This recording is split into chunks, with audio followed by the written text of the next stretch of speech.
guys, this is Teacher Doki. I'm here for our final lesson in statistics. I hope you will enjoy this topic. Hi everyone, this is now our last topic for statistics, solving problems involving regression analysis. These are our objectives. After going through this lesson, you are expected to find the regression equation from word problems, compute the predicted values based on real-life scenario, and solve regression analysis problems from real-life situations. Regression analysis can be used in making estimations and predictions. Specifically, linear regression allows us to make predictions when a variable y is dependent on a second variable x based on the regression equation of a given set of data. One use of regression is in college application and admission. Universities and colleges can use regression techniques to predict future academic performance based on each student applicant's requirements. For example po, kaya po pinapasa natin yung ating mga grades, ng third quarter grades, para nakikita nila kung anong klaseng performance meron ka. Okay? So they can predict if your performance is good for the third quarter, most probably you will be performing well in college life. Okay? So in this lesson, you will learn how to solve real-life situations using regression analysis. So here are the steps that we will follow for this lesson. First, we will identify the independent and dependent variables from a given situation. Secondly, we calculate the slope and y-intercept from the given set of data. Formulate the regression equation based on slope and y-intercept. Using the regression equation, y hat equals bx plus a.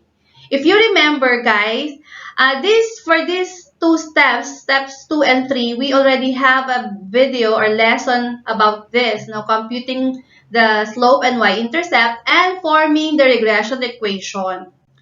And then, after forming the equation, we will predict the value of the dependent variable based on the given independent variable. Okay, so let us look at this example to illustrate the steps that we are going to do. So 15 randomly selected grade 11 students took a math aptitude test before they started their subject statistics and probability. Now here are the things that we will do. What regression equation best predicts performance in the first periodical test in statistics based on math aptitude test? And secondly, if a student got a score of 42 on the math aptitude test, what score would the student expect in the first periodical test in statistics? So, ganyan po ang scenario niyan. At the start of classes, nag-take ang mga estudyante ng aptitude test. Okay? And then, they will be taking first periodical test. Okay? So, the scores are already recorded here. Now, ang gagawin po natin, we will predict yung score ng bata sa periodical or score ng student sa periodical exam kung ang score niya ay 42 doon sa math aptitude test. Okay? So, the math aptitude test, we have there the list of scores here. 38 up to this. 5. And then the first periodical test somewhere here. So for step 1, we will identify the independent and dependent variables. Okay? So we also have a video about this, very short video and simple lesson, identifying the independent and dependent variable. Okay, so we have two variables here, the math aptitude test and the first periodical test.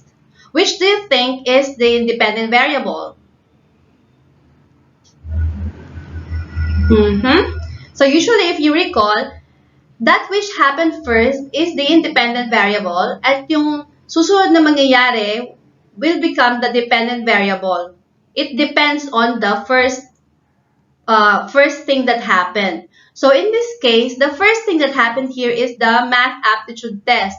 Therefore, we have the independent variable as math aptitude test.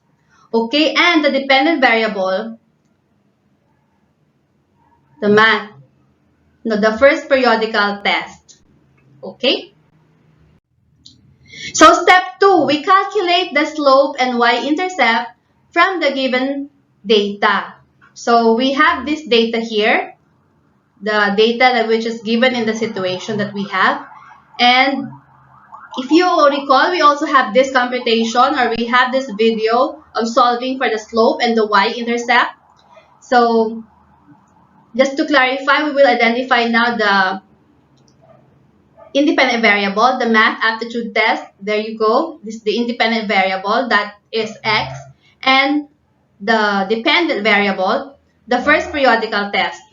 So we label it as y. Okay. So we will now try to calculate the slope and y-intercept. Okay. First thing, we have to note that 15 of the students, grade 11 students, took the math aptitude test. Okay, therefore you have n equals 15.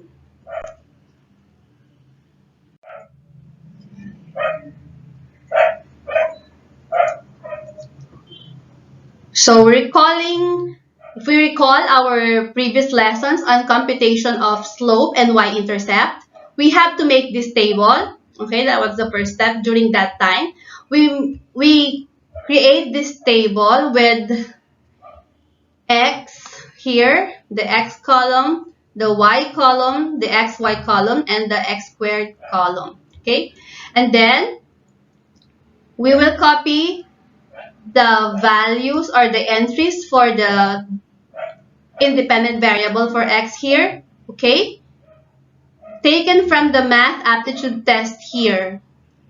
Okay, so 38, 35, and so on until we reach 5 at the bottom there. Okay, and then for the y, which is the dependent variable here, y column, we have this taken from this part of the table. Okay, so from 25, there, 25, 20, okay, and then until we reach 5 somewhere here, there at the bottom.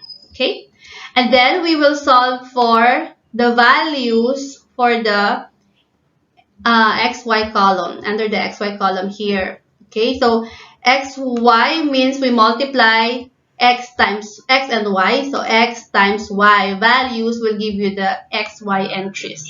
So we will try to do this. 38 times 25, that's 950. 35 times 20, it's 700. 30 times 17 is 510. 28 times 15 is 420. 25 times 12 is 300. 24 times 15, 360. 20 times 18, 360. 18 times 10, 180. 16 times 12, 192. 15 times 10, 150. 12 times 10, 120. 10 times 10, 100. 8 times 7, 56. 7 times 6, 35. And 5 times 5, 25. Okay. And then we will also find the entries for x squared here.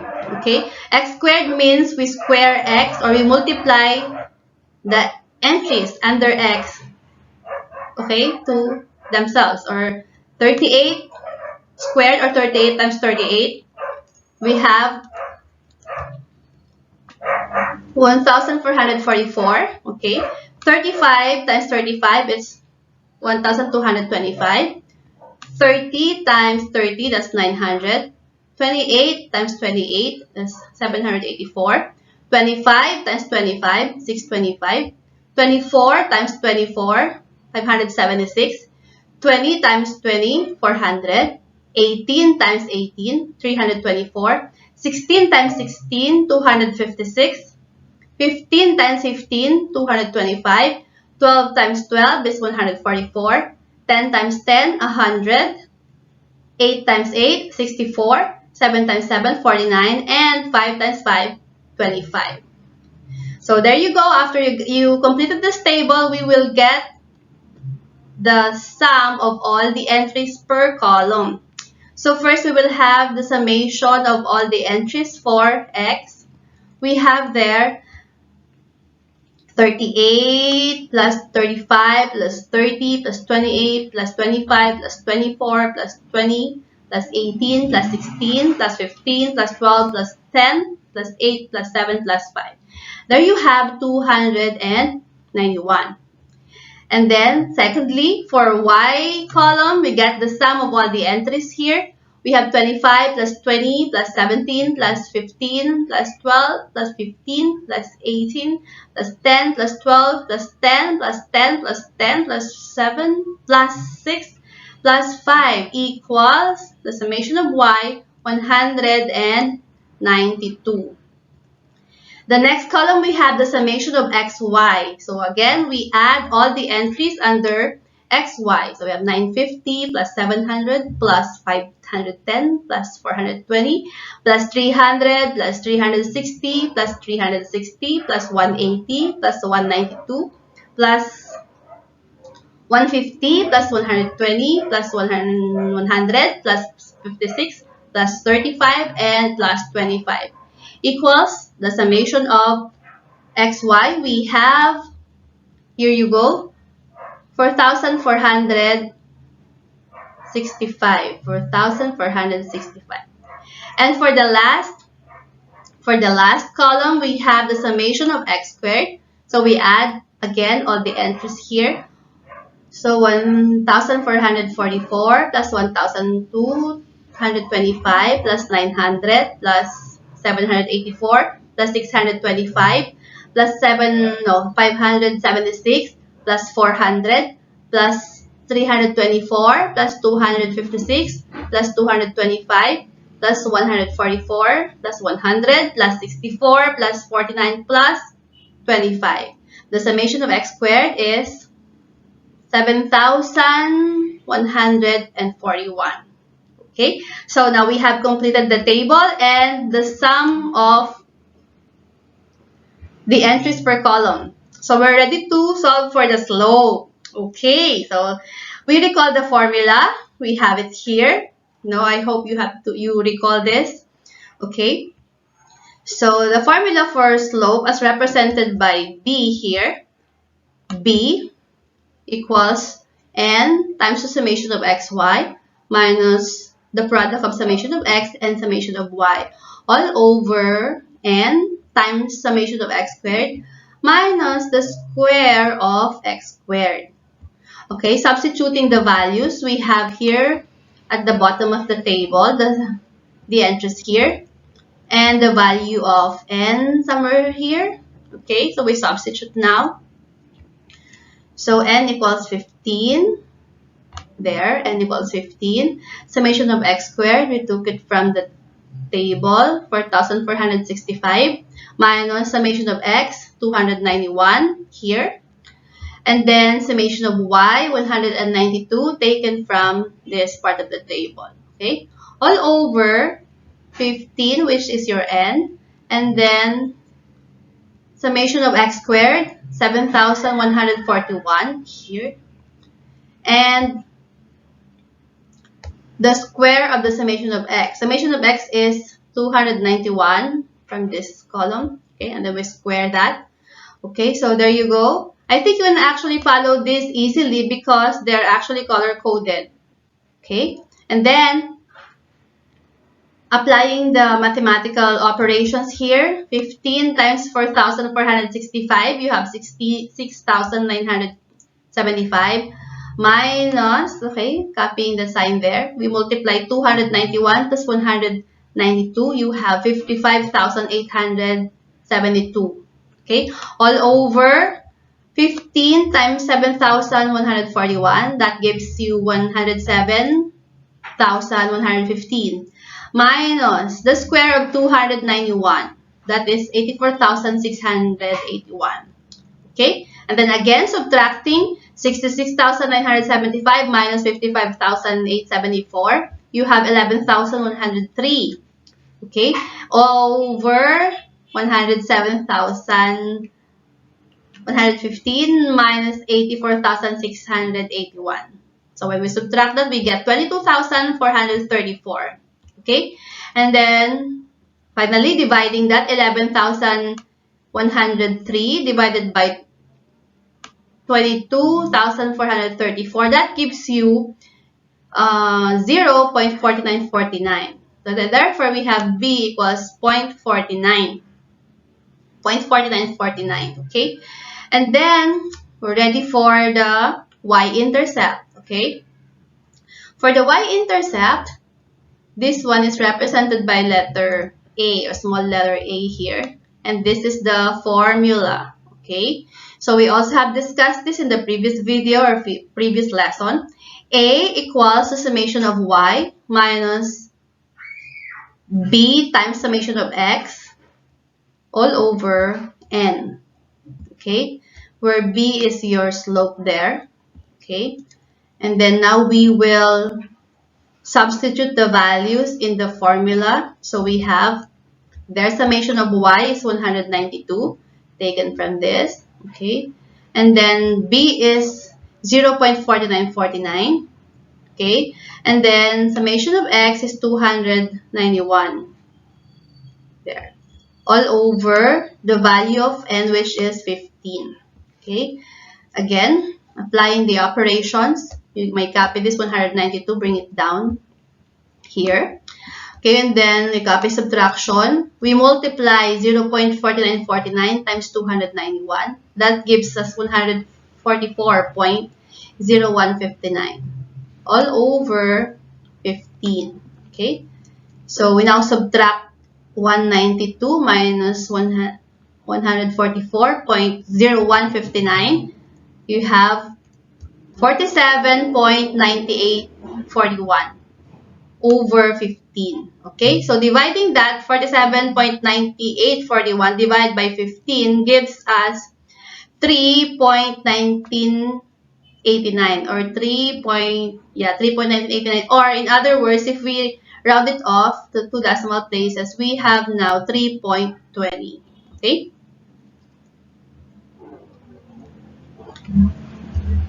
We may write A, or the y-intercept, is equal to 3.2. Okay? Now for our step 3, we formulate the regression equation based on slope and y-intercept. We recall from our computation, okay, that the slope is 0.4949 and the y-intercept is 3.2. So now we formulate the equation using the regression equation. Y hat equals bx plus a. So we just substitute the computed values for b and a here. Okay. So we have b is 0.4949 taken from this slope here. And A is 3.2. From our previous computation, there you have 3.2. So this is now our regression equation. This is the one that we use to predict the value of the dependent variable given a value of the independent variable x. Okay, so we will now use that. In step 4, predict the values of the dependent variable from the independent variable. Okay? So we will use regression equation that we have formulated from the previous slide. You have 0.4949x plus 32 to predict the scores in the statistical periodical test given a score in math aptitude test. If a student got a score of 42 in math aptitude test, then we have x equals 42. Okay, so 42 math aptitude test is the independent variable, therefore that is the x. Okay, so we have x equals 42. Okay, so substituting that in this equation, no? This is now our equation, the one that we have formed a while ago. Okay, we substitute x here, so we have 0.4949 times the value of x, which is 42. taken from here, okay? And then plus 3.2, okay?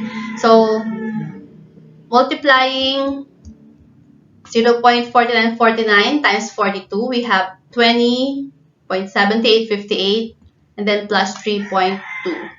Therefore, we have 23.9858. Or in other words, we can round this off. Since we're talking about scores, the score should be whole number. So we now have y hat equals 24. So for our conclusion, okay, if a student got a score of 42 in math aptitude test, then he or she would expect a score of 24 here in the first periodical test in statistics. Okay, so there you got it, class. You have your prediction for the score in periodical test using the math aptitude test. So just to recap what we have done for this lesson, first we identified the independent and dependent variables from a given situation, and then we calculated the slope and y-intercept from the set of data. After that, we formulated the regression equation based on the calculated slope and y-intercept, and then we predicted the values of the dependent variable from the independent variable. This one, we substituted the value of x in the equation y hat. So I hope you understood, you were able to learn something from this discussion. Enjoy learning and